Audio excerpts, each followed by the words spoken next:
सुजाता।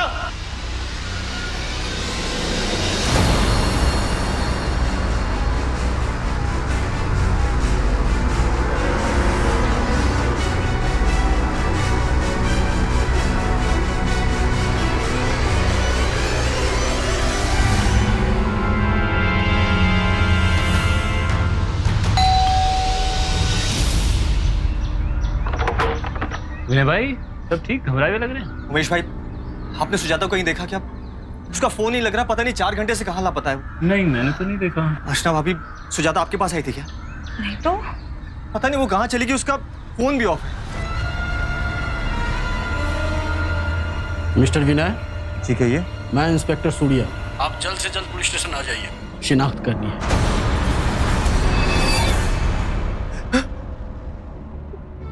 सुजाता।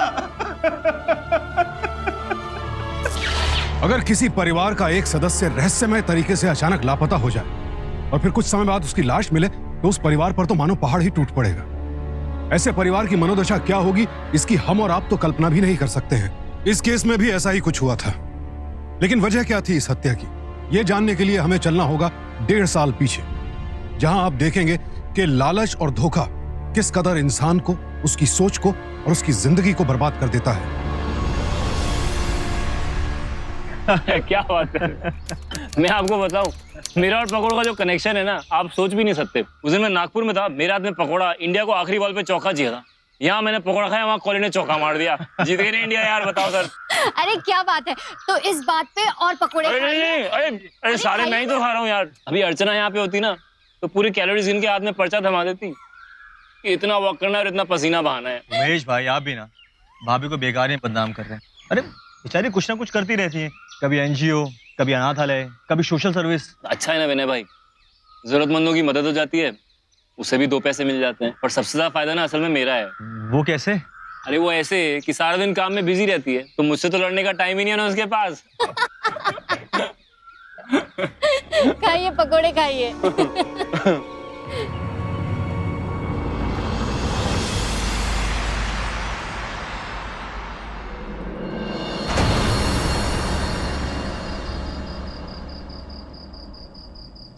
विनय सुनो ना। हाँ बोलो। एक बात कहूँ, क्या है ना, तुम दिन भर घर से बाहर रहते हो काम के सिलसिले में, और मैं घर पे बोर हो जाती हूँ। वो क्या है ना, मैं भी अर्चना भाभी की तरह काम करना चाहती हूँ।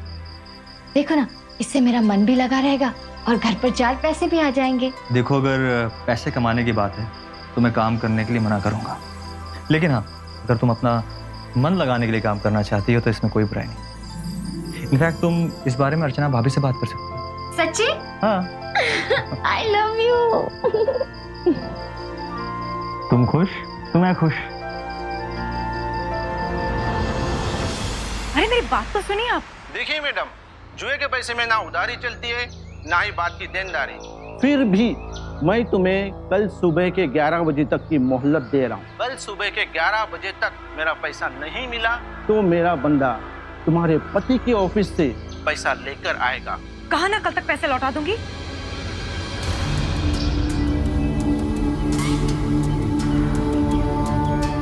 हाय अर्चना भाभी। हाँ ठीक। मुझे ना आपसे कुछ बात करनी है। हाँ हाँ बस आ रही हूँ।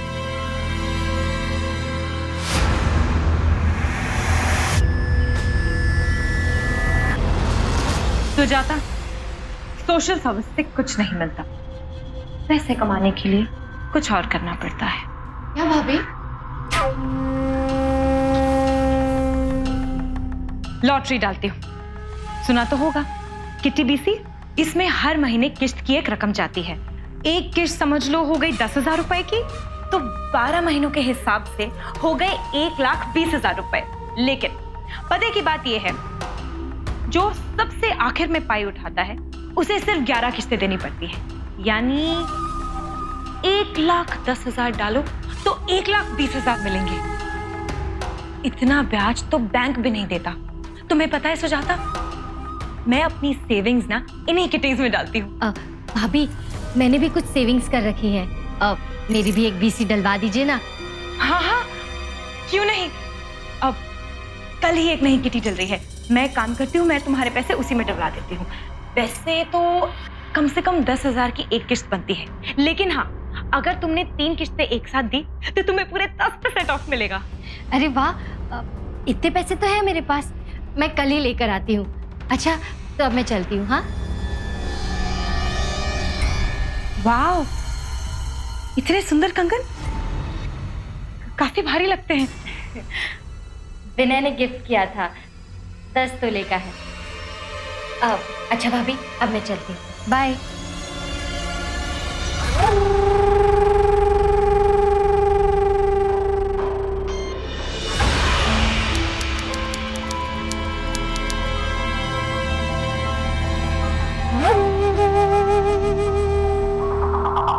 ये 27,000 रुपए 10% काट के।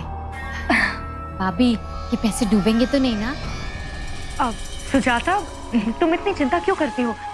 अब ये मत भूलो कि बीच में मैं हूं। बस इतना समझो कि तुमने ये पैसे किसी सेफ में रखे हैं। ठीक है, thank you thank you thank you so much भाभी। आपको पता है, मैं भी ना आपकी तरह अपने परिवार के लिए कुछ करना चाहती हूँ। अच्छा भाभी, तो अब मैं चलती हूँ। हाँ हाँ, ओके, बाय।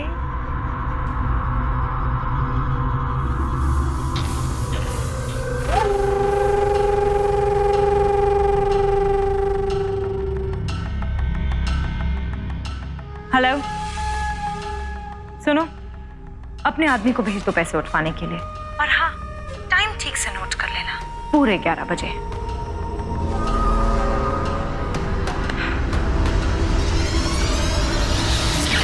सुजाता एक सीधी साधी गृहिणी थी और हर गृहिणी की तरह उसकी भी कुछ इच्छाएं थी कि वो कुछ पैसे इकट्ठा कर सके ताकि अपना घर संवार सके, पति को कोई गिफ्ट दे सके। ऐसे में अर्चना की ओर से मिला ऑफर उसे ऐसा लगा मानो कुबेर का खजाना मिल गया हो, और बरसों से पास रह रही पड़ोसन पर विश्वास न करने की उसके पास कोई वजह भी नहीं थी। लेकिन क्या अपने पति से यह बात छिपाकर उसने सही फैसला किया? इस सवाल का जवाब सुजाता को मिलने वाला था 1 साल बाद।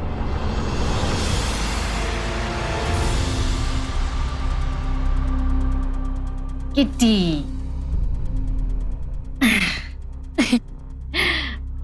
आज पूरे 1 साल हो गए हैं, 11 किश्तें भी भर दी। अब पैसे कमाने की बारी। मैं अर्चना भाभी को फोन करती हूँ।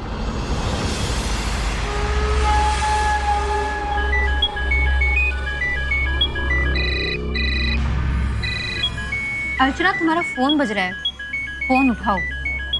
बजने दो फोन, तुम बाजी पे कंसंट्रेट करो। और वैसे भी अगर मेरी कंसंट्रेशन टूटी ना तो मैं बाजी हार जाऊं, और ऐसा मैं कभी होने नहीं दूंगी।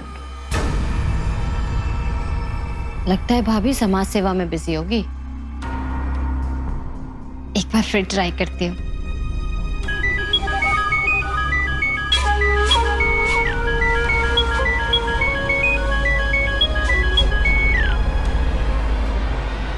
प्रॉब्लम ही खत्म, स्विच ऑफ कर दिया।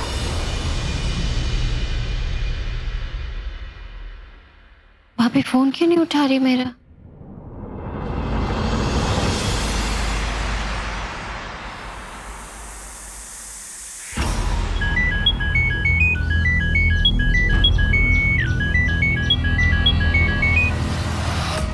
हेलो।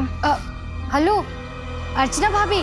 हाँ, वो आपने कहा था ना कि 4 दिन बाद पैसे मिलेंगे, इसलिए मैं कॉल कर रही हूँ। देखो सुजाता, हाँ मैंने कहा था, लेकिन अब 4-5 दिन के लिए अकाउंटेंट नहीं है तो मैं क्या करूँ, कहाँ से लाऊं पैसे?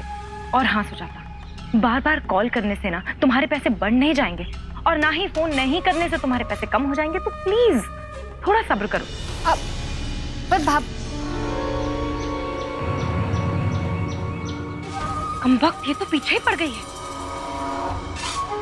कहाँ से लाऊं 1,20,000 रुपए? गॉड, कोई तो रास्ता दिखाइए।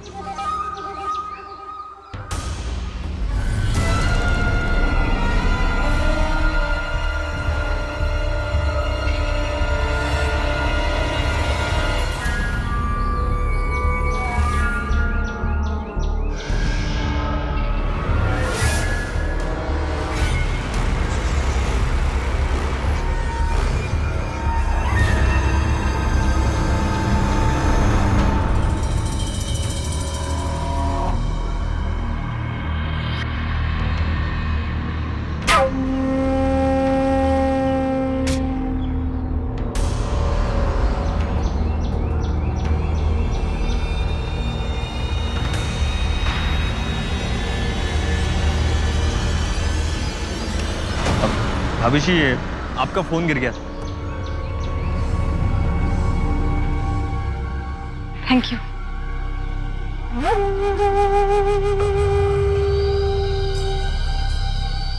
क्या हुआ भाभी जी, अब कुछ परेशान दिख रही हैं? नहीं नहीं भाई साहब, ऐसी कोई बात नहीं है। देखिए, हम आपके पड़ोसी नहीं, आपके रिश्तेदार भी हैं। बताइए क्या बात है? अब क्या बताऊं भाई साहब, उमेश को फैक्ट्री में थोड़ा नुकसान हो गया है। लेनदारों की लाइन लगी हुई है पैसे लेने के लिए, लेकिन हमारे पास तो पैसे ही नहीं है देने के लिए। वैसे मैंने 3 लाख का इंतजाम कर दिया है, लेकिन 2 लाख का इंतजाम करना बाकी है। समझ नहीं आ रहा कैसे करूं। अभी पर उमेश भाई ने मुझे इस बारे में कुछ नहीं बताया। आप तो जानते हैं ना भाई साहब कि वो कितने स्वाभिमानी हैं। देखिए, आप चिंता मत कीजिए, मेरे पास पैसे हैं, मैं आपको देता हूँ ना। नहीं नहीं भाई साहब, ऐसे कैसे? वो उमेश को पता चलेगा तो उन्हें बहुत बुरा लगेगा। देखिए, मैं आपको पैसे देता हूँ, आप भाई साहब को दे देना, और जब आपके पास पैसे वापस आ जाएंगे तो मुझे वापस कर दीजिएगा। उनको कानों का खबर नहीं लगेगी, मैं वादा करता हूँ।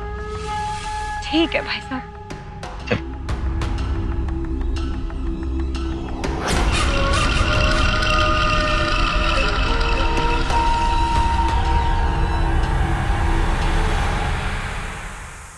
चम्मच।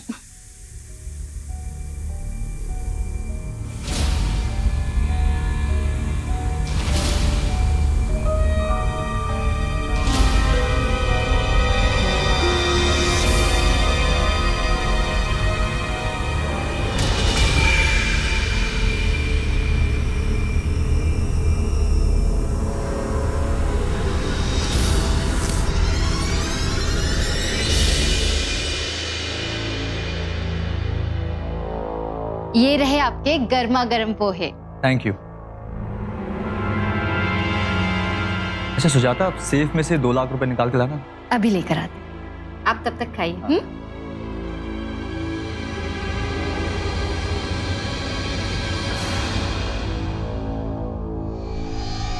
ये लीजिए आपके 2 लाख रुपए।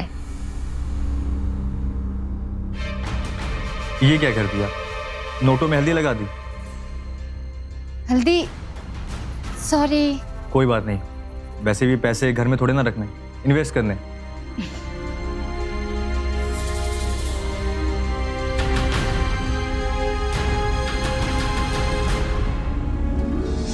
उमेश भाई को पता ना चले इसलिए मैंने आपको यहाँ बुलाया।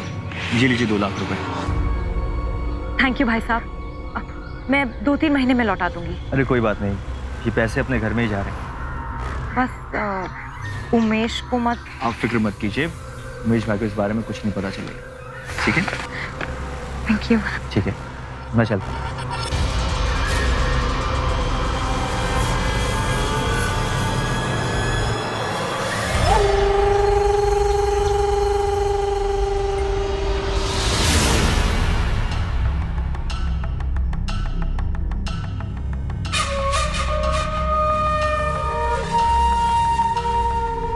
ये कड़क कड़क नोट मेरे और ये ढीले नोट उस सुजाता के।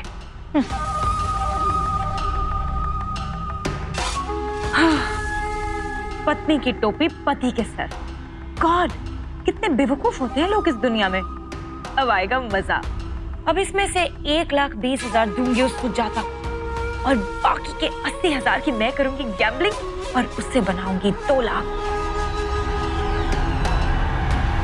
ये लो सुजाता, पूरे पैसे हैं और तुम बेकार में ही डर रही थी। ऐसी बात नहीं है भाभी, वो क्या है ना, उनसे छिपाकर पैसे दिए थे तो थोड़ा डर तो लगता ही है ना। अच्छा, तुम कहो तो इन पैसों को भी कहीं और लगा दूं? अरे नहीं नहीं, पहले तो इन पैसों से मैं उनके लिए कोई गिफ्ट खरीदूंगी। 1 साल इंतजार जो किया है। Thank you so much. Welcome Sujata.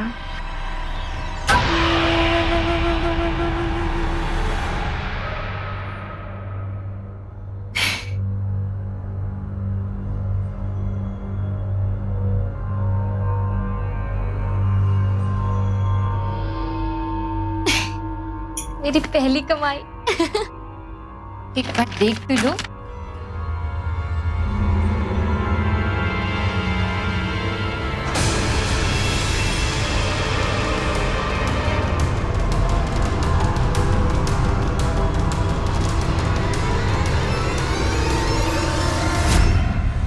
जी लीजिए, आपके 2 लाख रुपए। ये क्या कर दिया? नोटों में हल्दी लगा दी। ये पैसे तो वही है जो मैंने विनय को इन्वेस्ट करने के लिए दिए थे, लेकिन ये पैसे अर्चना भाभी के पास कैसे? कुछ तो गड़बड़।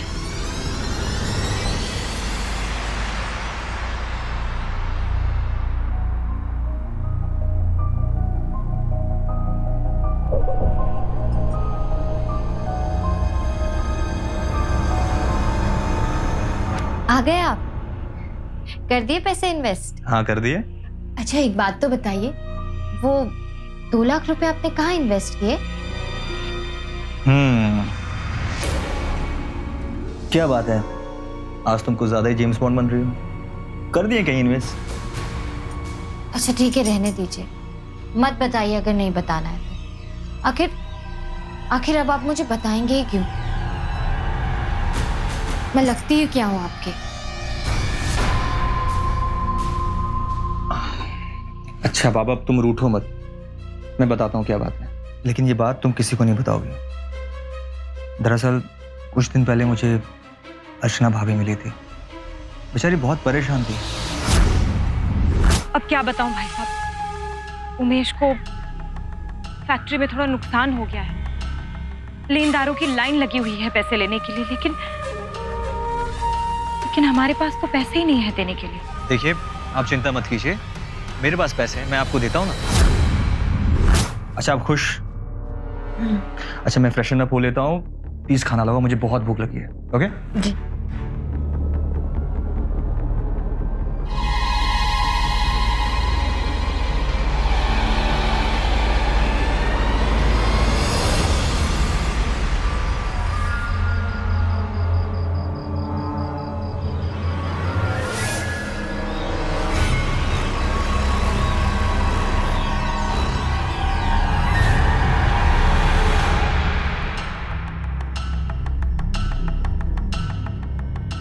तो ये रहे मेरे 15।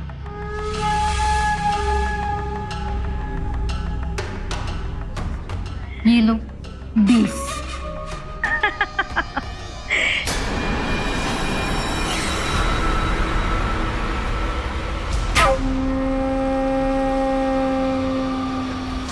शर्म नहीं आती आपको भाभी?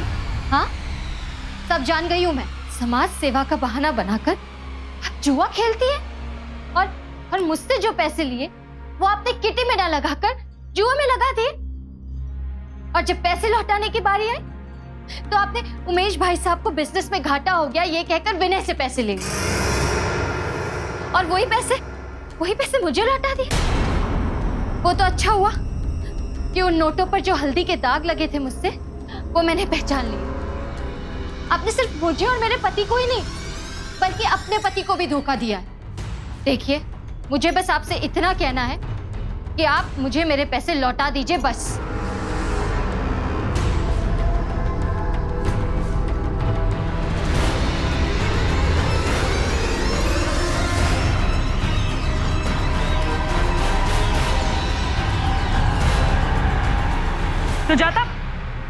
सुजाता सुनो, रुको सुजाता। देखो आई एम सॉरी, मुझसे भूल हो गई, मैं भटक गई थी, लेकिन मैं प्रॉमिस करती हूँ कि मैं विनय के पैसे पूरे 3 महीनों में लौटा दूंगी। नहीं, देखो मेरे पति ना बहुत मेहनत से पैसे कमाते, 3 महीने नहीं 3 दिन। मुझे 3 दिन में मेरे पैसे वापस चाहिए, 3 दिन में, वरना मैं उमेश भाई साहब को तुम्हारे समाज सेवा और किटी पार्टी के बारे में सारी बात बता दूंगी।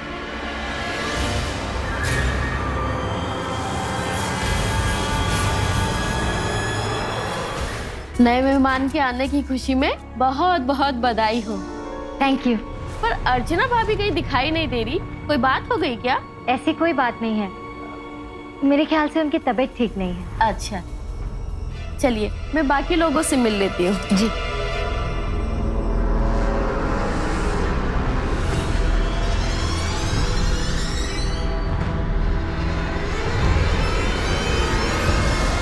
देखो सुजाता, प्लीज प्लीज मुझे थोड़ा सा वक्त दो। मैं तुमसे कह रही हूँ कि मैं तुम्हारे पैसे लौटा दूंगी, प्लीज। ताकि तुम किसी और को फंसाकर उनसे पैसे ऐड सको ना। मुझे मेरे पैसे आज चाहिए, अभी। अरे जब पैसे नहीं है तो कहाँ से दूं? कहाँ ना थोड़ा इंतजार करो। ठीक है, कोई बात, मैं अभी उमेश भाई सबको फोन करती हूँ। क्या तुम मेरी पोल खोलोगी? मेरी सच्चाई दुनिया को बताओगी? मेरे पति के सामने मुझे नीचा दिखाओगी? हाँ, तुम्हारे पति के सामने क्या, मैं पूरी दुनिया को तुम्हारा असली चेहरा दिखाऊं कि तुम कितनी शातिर, एक नंबर की जुआरी और धोखेबाज औरत हो। मेरी सच्चाई बताने के लिए तू जिंदा रहेगी तब ना।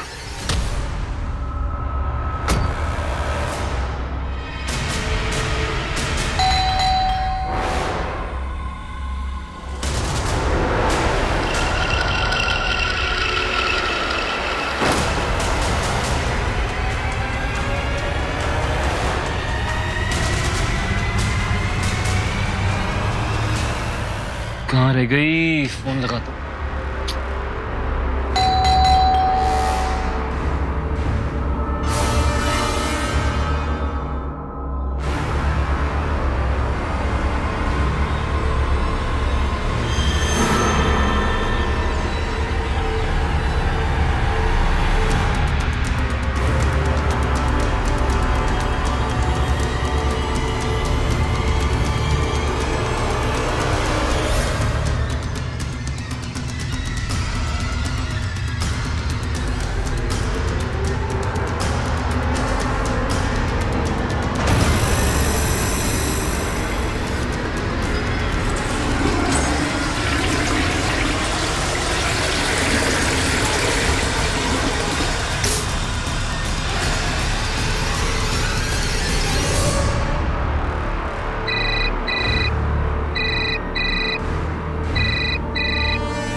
क्या हुआ? इतनी देर से घंटी बजा रहा हूँ, फोन भी किया तुमको? सो गई थी? अच्छा चलो, बड़ी भूख लगी, खाना खिलाओ ना कुछ यार। हाँ ओके।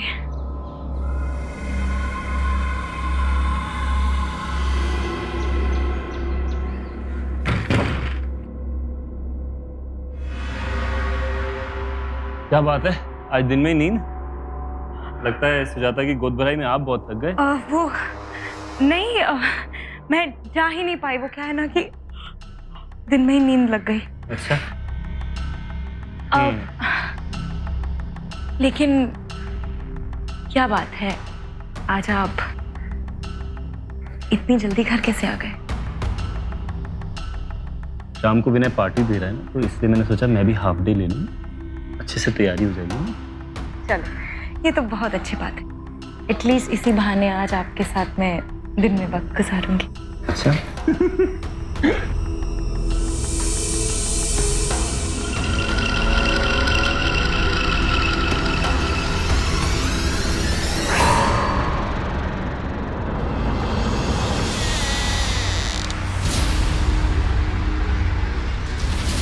सुजाता,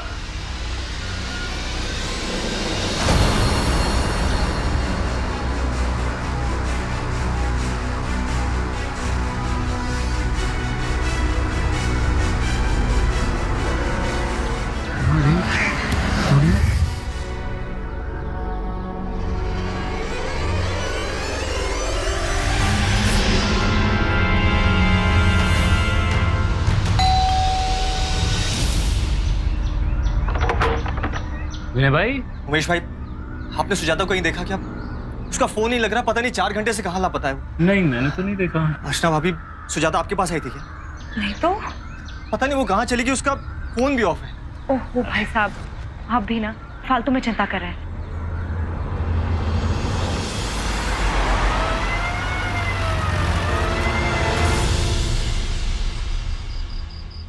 हमने सब लोगों से पूछताछ की और कोई सुराग नहीं मिला। आसपास के लोगों ने भी आपकी पत्नी को कहीं जाते हुए नहीं देखा।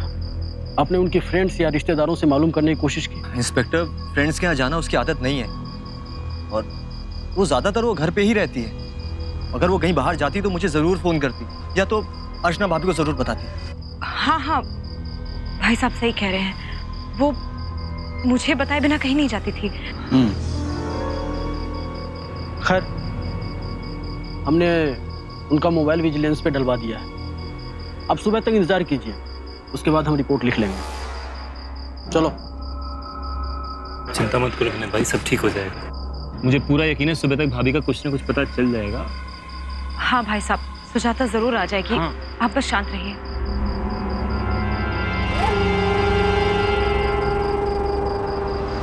मीरा जी बहुत घबरा रहा है भाई साहब। सुजाता ना जाने कहाँ होगी, उसने जेवर भी पहन रखे हैं। मैं समझ सकता हूँ विनय भाई, पर आप चिंता मत करो, सब ठीक हो जाएगा। कॉफी। आप लीजिए, कॉफी पीजिए।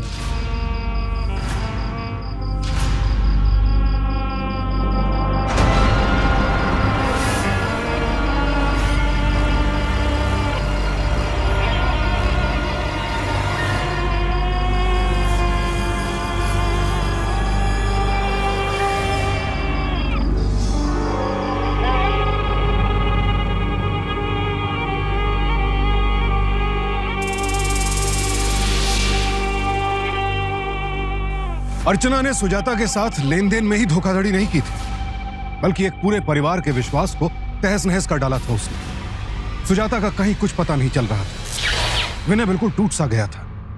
उसकी पत्नी गर्भवती थी, कहीं उसका पता नहीं चल रहा था, फोन बंद आ रहा था। लिहाजा तरह तरह के डर विनय को घेरने लगे थे।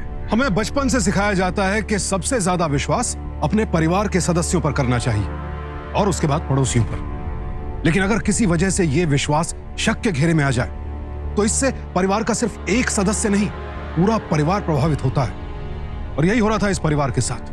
फिलहाल परिवार सुजाता की तलाश में जुटा था, इस बात से अनजान कि अगले मोड़ पर कितना कड़वा सच उनका इंतजार कर रहा था। उठो ना, उठो ना। क्या हुआ, आज ऑफिस नहीं जाना है क्या? नहीं आज नहीं जाऊंगा यार, मैं थक गया हूँ बहुत।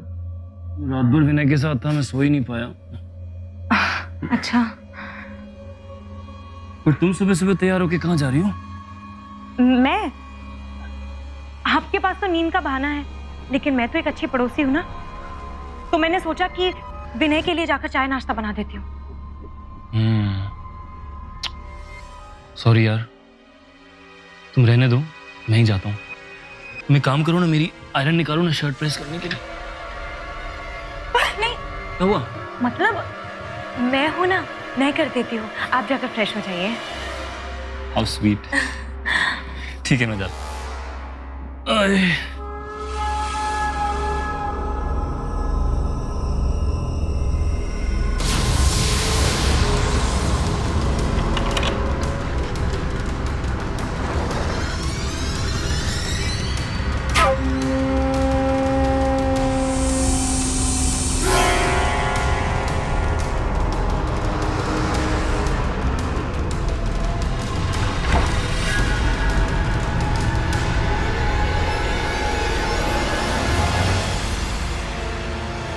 मिस्टर विनय, जी कहिए। मैं इंस्पेक्टर सूर्या।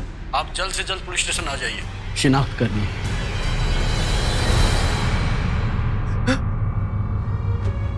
सुजाता। विनय भाई संभालो अपने आप को प्लीज। विनय भाई शहर से बाहर डंपिंग ग्राउंड में इनकी लाश एक बूढ़ी में मिली थी।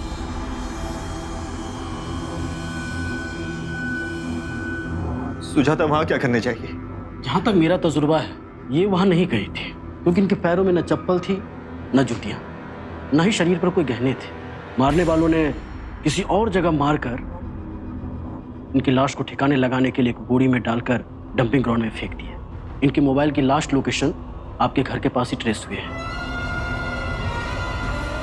खैर, आप चिंता मत कीजिए, बहुत जल्द उसे हम पकड़ लेंगे।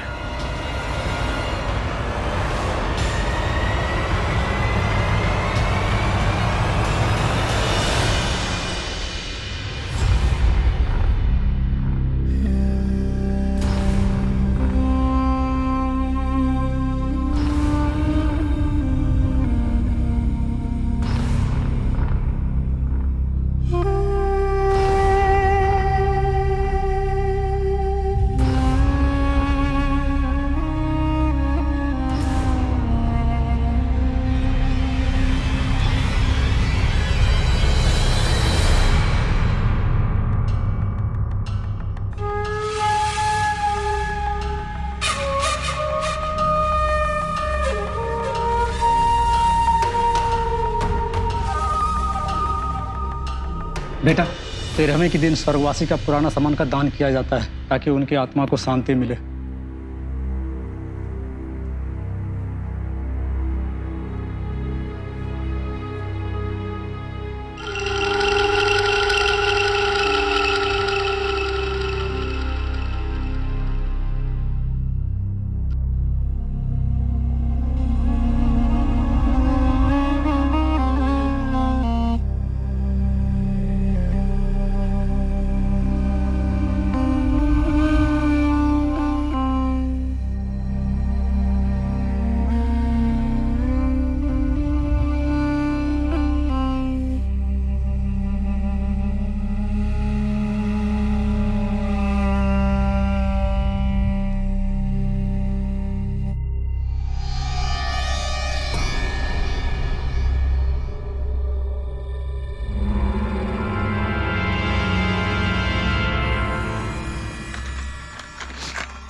जी लीजिए, आपके 2 लाख रुपए। ये क्या कर दिया? नोटों में हल्दी लगा दी। ये तो वही पैसे जो मैंने अर्चना भाभी को दिए थे। सुजाता के पास कैसे आए?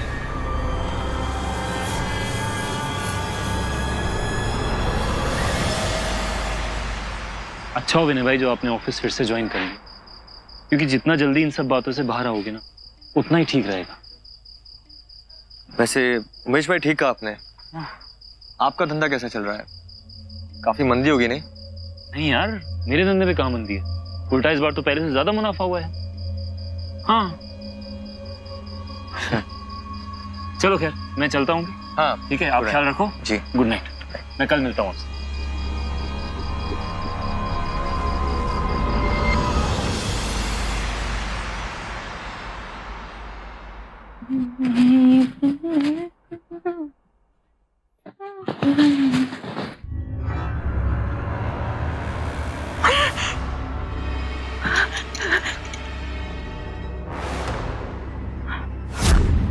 इतने सुंदर कंगन काफी भारी लगते हैं। विनय ने गिफ्ट किया था, 10 तोले का है। जी लीजिए।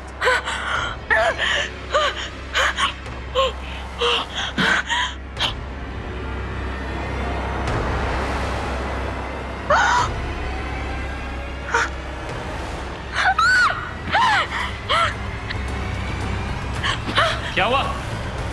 ऐसे क्यों चिल्ला रही हो? वो गहने। गहने? कौन से गहने? ये गहने तो सुजाता के। मतलब आपने पैसों के लिए सुजाता की जान ले ली? ये गहने सुजाता के नहीं, मुझे नहीं पता ये गहने यहाँ कैसे आए। आपको नहीं पता तो किसको पता?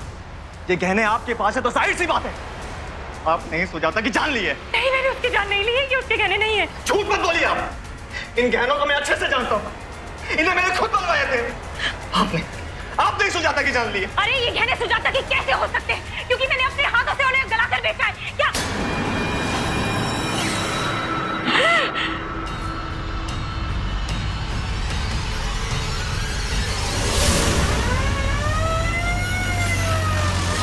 बुरी तरह से फंस गई थी। जुए की रकम चुकाने के लिए मुझे पैसों की जरूरत थी, तो मैंने झूठ बोलकर सुजाता से वो पैसे ले लिए।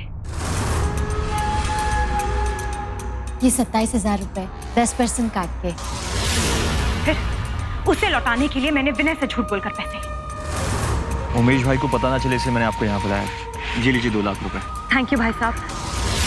लेकिन वो सुजाता, वो सब कुछ जान गई थी। वो मुझे ब्लैकमेल करने लगी थी कि अगर मैंने उसके पैसे उसी दिन नहीं लौटाए तो वो सब कुछ जाकर उमेश को बता देगी। फिर मेरे पास कोई रास्ता नहीं बचा और गुस्से में आकर मैंने उसका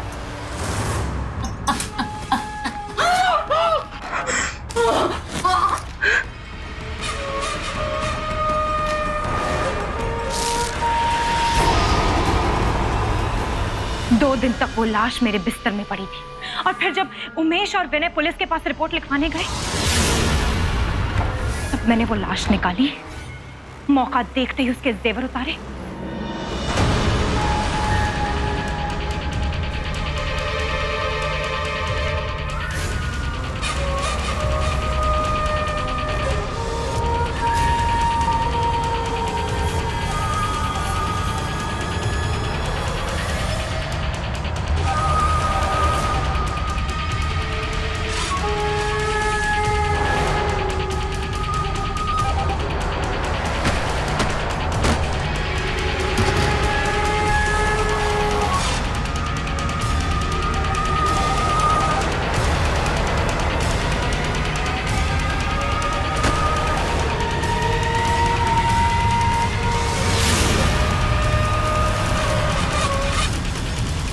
डिक्की में डालकर उसे डंपिंग यार्ड में फेंकाई।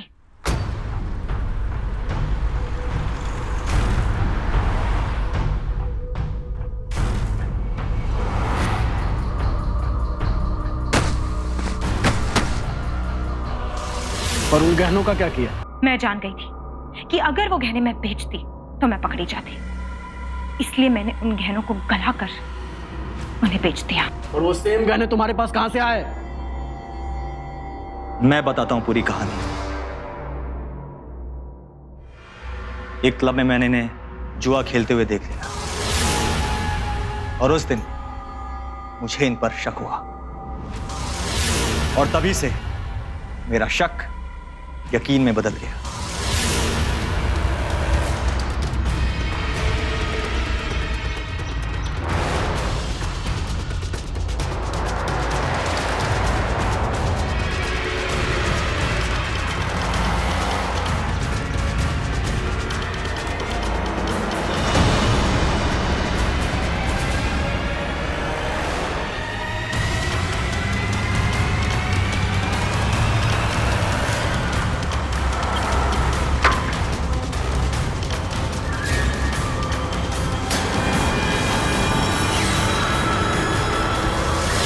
जब विनय ने मुझे सारी बात बताई तो मुझे लगा ये सरासर झूठ बोल रहा है, लेकिन इसका वहम दूर करने के लिए और तुम्हें बेकसूर साबित करने के लिए मैं इसके प्लान का हिस्सा बना। फिर हम उसी ज्वेलर के पास गए और बिल्कुल वैसे ही गहने बनवाए और हमने उन गहनों को बेडरूम में छुपा कर भी रखा।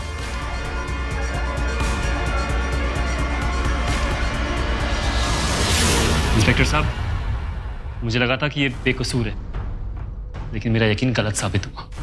आप इसे अरेस्ट कीजिए सर और कड़ी से कड़ी सजा दीजिएगा। अरेस्ट करो इसका। बड़ा उसका। रुकिए इंस्पेक्टर।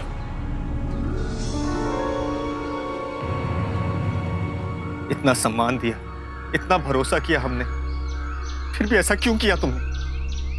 इतना बड़ा विश्वासघात। अरे पड़ोसी तो परिवार का हिस्सा होते, जिस थाली में खाया उसमें ही छेद कर दिया। क्यों किया तुमने? ले चलो इसका।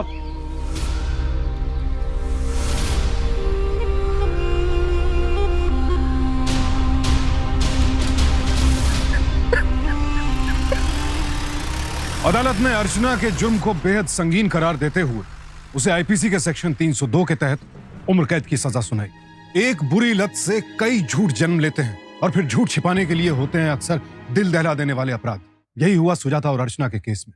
अपनी जुए की लत छिपाने के लिए अर्चना ने सुजाता और विनय से झूठ बोला और फिर वो झूठ बाहर ना आ जाए, इस डर से उसने सुजाता के साथ साथ उसकी कोख में पल रहे बच्चे को भी मार डाला। तो सतर्क रहिए अर्चना जैसे शातिर लोगों से। विश्वास करना अच्छी बात है, लेकिन अंधा विश्वास कई बार आपको अपराध के अंधे कुएं में धकेल देता है, और फिर कैसे एक हंसता खेलता परिवार पल भर में तबाह हो जाता है, यह तो आपने इस केस में देखा ही। लेकिन दाद देनी होगी सुजाता के पति की, जिसने इतनी कठिन परिस्थितियों के बावजूद अपने घुटने नहीं टेके। सिर्फ और सिर्फ उसके साहस और उसकी सच्चाई की बदौलत ही यह केस सुलझ पाया और अर्चना को उसके किए की सजा मिल पाई। तो सावधान रहें, सतर्क रहें, ताकि आपका परिवार सदैव सुरक्षित रहे। सावधान इंडिया, फाइट बैक नाउ, क्योंकि अब सवाल है परिवार का। तो सावधान